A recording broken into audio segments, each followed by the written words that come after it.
Good morning, everybody. Thank you for coming. All right, so I'm going to give an overview of the Snapdragon neural processing engine.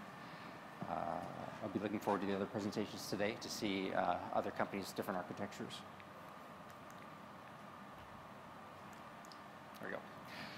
So the Snapdragon neural processing engine is a runtime for deep neural networks on Snapdragon SoCs. The Snapdragon SoCs have a custom CPU core, a custom ARM CPU core, a Adreno GPU, and a Hexagon DSP as part of the platform. So this runtime allows these neural networks to be run efficiently on the various hardware blocks that are there. There's also support for different models. I'll get more deeply into that. The SDK comes with developer tools, which I'll enumerate. And then currently in development, there's more going on with fixed and floating point optimizations. Onyx support will be coming imminently, supporting obviously import from Cafe 2, Microsoft CNTK, and MXNet. And also optimizations for new networks. So the SDK has four major elements. There's an API for developing applications. You basically have libraries and header files in C++. For Android, you have Java for Java applications. And then you have what are called DLCs. I'll get into that in a second. And there's Python APIs and C++ APIs for interacting with the DLC files. So the DLC files are deep learning containers. That's basically the format that the Snapdragon neural processing engine ingests. So they do model conversions to DLCs. And it's basically a collection of layers that form the network. There are also tools for converting the popular model formats into DLCs, and then for getting diagnostics, debugging information, and analyzing the DLC files. There's also standard SDK supporting assets. The Snapdragon neural processing engine runs on x86 hosts. Ubuntu is sort of what was targeted. It's the CPU is the only runtime for the PC-based tests, and certain tools like the conversion tools run on x86. There's also tutorials in the SDK examples and a benchmarking tool called SnappyBench. So this is the overall architecture of the Hexagon, or sorry, of the Snapdragon neural processing engine. There's benchmarking tools, debug tools, tutorials, examples, reference documentation, and then the runtime engine has, as part of it, built into the libraries there, profiling, logging, model debugs, and something called a user-defined layer. I'll get through the workflow of that later in the presentation. There's the model loaders for importing various models that have been converted with the tools. And then you can run these on either the CPU, the GPU, or the DSP. The GPU obviously requires OpenCL to be present on the platform. And the DSP, as part of the SDK, has different libraries that get loaded by the DSP. There's either an ADSP or CDSP for the different type of DSP that's on that particular SoC. And the way that the Hexagon works, the Hexagon DSP works, is it loads these dynamic libraries in, and there's a stub file and a skeleton file. The ARM application calls the stub file, which invokes the skeleton file, which then loads the other library into the DSP. So that's what those are for. There's different Android and Linux runtimes. So obviously there's ARM v7, ARM v7 hard float, ARch64 for various different versions of either Android or Linux. And then the Hexagon SDK runs an RTOS called Quirt. So, if you hear that, that's what that is. So you can download the SDK. The current version is 1.13.0 from the Qualcomm Developer Network. It supports a large variety of different Snapdragon SoCs, from the most current 845 to the 820, 835, a bunch of mid-tier chips for the 600, Snapdragon 600 series, and even the Snapdragon 450. There's a these are support for Android. There's also support for an AGL build on the 820 automotive platform, and for Snapdragon Flight, which is a drone platform. I mentioned about the OpenCL. So there's a bunch of different tool chains as well. So there's the 32-bit and 64-bit variants of Android. There are also then, for Android, the different tool chains, the GCC and Clang-based tool chains. The Clang-based tool chain uses libc++. And then on Linux non-Android, there's a ARMv7 build, an ARMv7 hard float build, an AR64 build, and then the x86. As I mentioned, the x86 is CPU only, and happens to actually be a Clang build for x86. So these are a list of all the different developer tools. I'll run down what each of them are. So SnappyNet Run is a sample application that is basically used to take a network that's been converted into a DLC, run the DLC with the input files, and generate the output. You can specify which of the backends you want it to run on, CPU, GPU, or DSP. I'm trying to think. I think that's the main part of that. Typically, in an application, you would just use the libsnappy.so and build that into your application. This just provides a front end to the functionality of that library. There's a bunch of different now converters that can convert either from a Caffe2, or TensorFlow network. The Onyx converter is coming in an imminent release. And then the Snappy Diag View tool will give you diagnostic information in the log when you run a network, telling you what each of the different layers, everything's time-stamped, and it will walk through and show you what the timestamps were for each of the different layers. The DLC info file will print you out basically information for all the layers and tell you what the input formats are, output formats, what the name of the particular layer or operations are.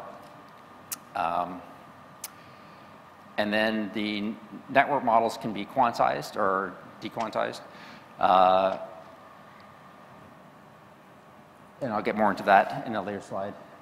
And then Snappy Bench is the application that will enable you to do benchmarking. So you can run n number of iterations of particular models that will generate a bunch of different run files. I've scripted up some things to take all that stuff and then graph it. It's really useful.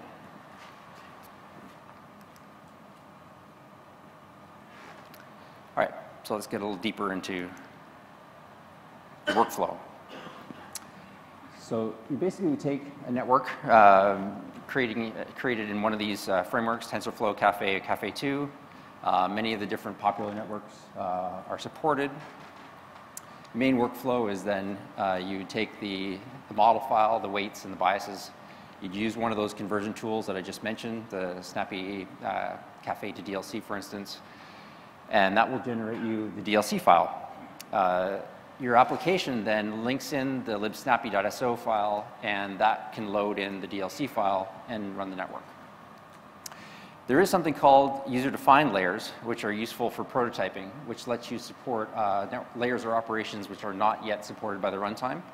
So you have to basically modify. I'll get more into that. One of the conversion tool steps that will then put the hooks in required to call the UDL layer. You'd have to create an implementation of that user-defined layer to perform the operations of that layer. And then the runtime will load your DLC file, understand that you have a user-defined layer, and invoke your user-defined layer through the framework. Another difference in the Snapdragon Neural Processing Engine input format is that it is in WC format. So the cafe format is typically a batch, and then the channels, the height and the width. The Snapdragon neural processing engine takes it in, takes inputs as batch, height, width, and channel, so that the channel is the most quickly varying dimension. So instead of being, you'd have RGB basically, which would, or BGR in this case, images which would then be replicated in that kind of format. So currently, this release only supports a batch dimension of 1, but future releases will have proper batch support. So I mentioned about the quantized models. So the DSP runtime natively uses an 8-bit quantized model, and the CPU and GPU use 32-bit. The CPU or the GPU has a 32 16-bit hybrid mode, where data is stored in 16 and can be processed in 32. It also has a float 16 mode where both things are done in 16-bit float. So if you have a DLC file that is non-quantized and you go to run it on the DSP, it will go through a quantization step before it gets run. So you can quantize it first, and then it will just run directly on there.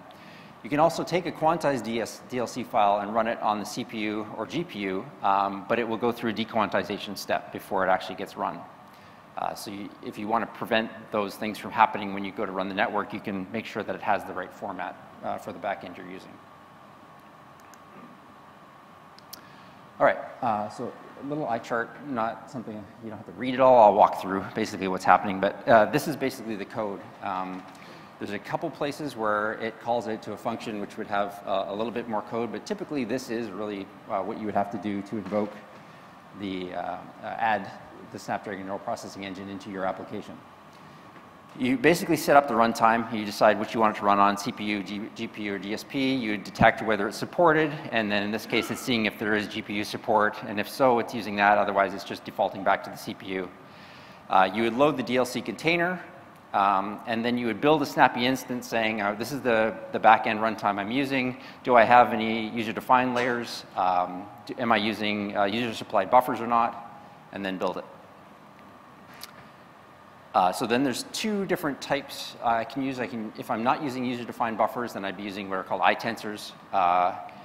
And then I input the tensors. This is sort of the wrapper function that's documented in the SDK. So if you go to the Snapdragon Neural Processing Engine SDK, you'll see the code for this input or load input tensor. Then you run the network, basically just your input tensors, where you want the data to go into your output tensors, and then you can access the results in this way if you're using the iTensor format.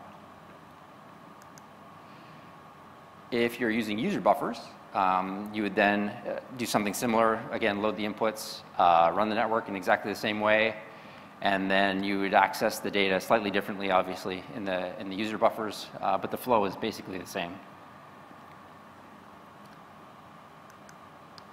All right, hopefully that's more informative. If you're looking for more detail on it, there's a lot more detail about which layers are supported by this in the documentation that's part of the Snapdragon SDK.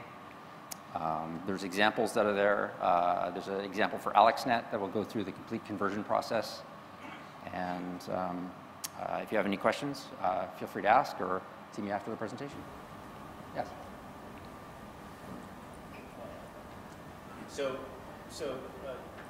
you have to choose when you choose which hardware to run, GPU, CPU, or DSP, does that mean if you choose one, the whole network is run on that one? Correct. So the question was, when I choose which backend, the CPU, GPU, or DSP, does the whole network run on that? Yes, it does, correct. So you would, if you choose the DSP backend, then the whole network gets run on that, unless you have a user-defined layer, and then the user-defined layer would call out, typically be run on the CPU, and go back into whatever the runtime was that you selected.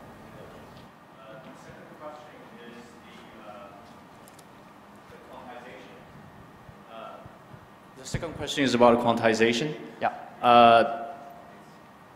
Because in order to do quantization, you have to detect the range of the floating point. Mm-hmm. So you just scan the model to find out the range? And There's, in the quantization tool that's there, there's some flags that you can set that can check the range or set some parameters. So if you again go to the documentation, you can see the different parameters and then all the things you can configure when you're doing a quantization.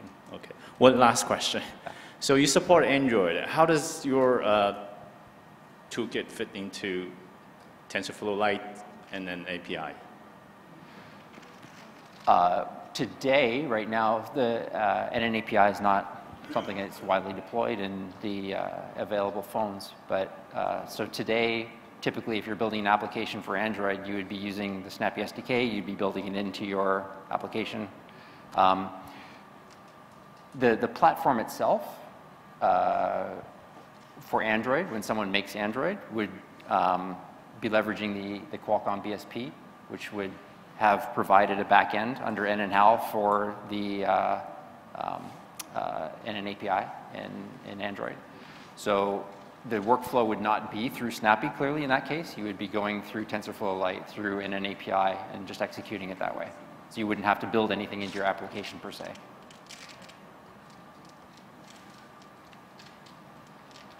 All right, any other questions? All right, thank you very much.